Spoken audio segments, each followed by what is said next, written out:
বিকেল ৪টায় জাতীয় সংসদের সরকারি দলের সংসদীয় সভা রয়েছে। আরও জানাতে এই বিষয়ে যুক্ত হচ্ছেন আমাদের সহকর্মী স্বপ্না শাহরিয়ার শিশির। শিশির, আপনি সকাল থেকে আমাদেরকে তথ্য জানাচ্ছেন, সভাটি শুরু হয়েছে কিনা, কি হচ্ছে এখন জানাবেন।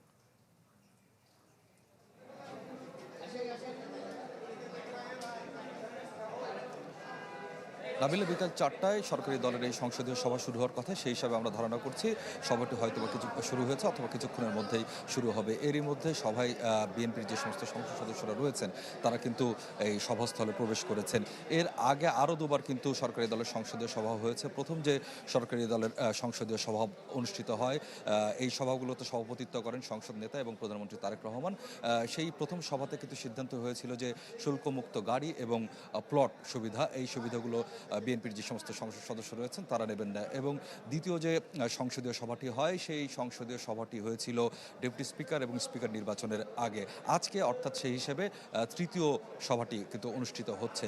আমরা এখন পর্যন্ত বিভিন্ন সূত্র থেকে যে সমস্ত খবর পেয়েছি সেই অনুযায়ী বলা যেতে পারে যে অন্তর্বর্তীকালীন সরকারের সময় যে ১৩৩টি অধ্যাদেশ জারি করা হয়েছিল, সেই ১৩৩টি অধ্যাদেশ বিষয়ে আজকের এই সভায় আলোচনা হতে পারে।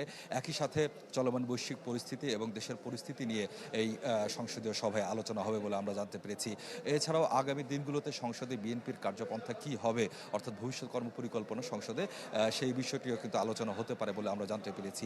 এর আগে সকালবেলা সকাল 11টায় আরেকটি সভা অনুষ্ঠিত হয়েছে কিন্তু এই সংসদ ভবনে, সেটি হচ্ছে ত্রয়োদশ জাতীয় সংসদের সংসদ কমিটির সভা। সেখানে মূলত সংসদ সদস্যদের আবাসন এবং চিকিৎসা সুবিধার বিভিন্ন প্রসঙ্গে আলোচনা হয়েছে। এবং এরপরে যে ব্রিফটি আমাদেরকে করা হয়, সেখানে চিফ হুইপ আমাদেরকে জানিয়েছেন আগামী 10 এপ্রিলের মধ্যে সংসদ সদস্যদের জন্য যে বাসা বরাদ্দ, সেই বাসা বরাদ্দটির কাজ সম্পন্ন হবে। তিনি আরেকটি তথ্য জানিয়েছেন, সেটি হচ্ছে সার্জেন্ট অ্যাট আর্মসের নেতৃত্বে একটি তদন্ত কমিটি গঠিত হয়েছে সংসদ অধিবেশনে যে শব্দ বিভ্রাট ঘটেছিল তার কারণ অনুসন্ধানের জন্য, এবং এই কমিটিকে আগামী 3 তারিখের মধ্যে প্রতিবেদন জমা দিতে বলা হয়েছে।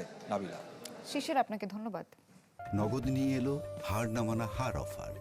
সর্বনিম্ন 10,000 টাকা রেমিটেন্স নগদে পাঠালে থাকছে স্বর্ণের হার জেতার সুযোগ।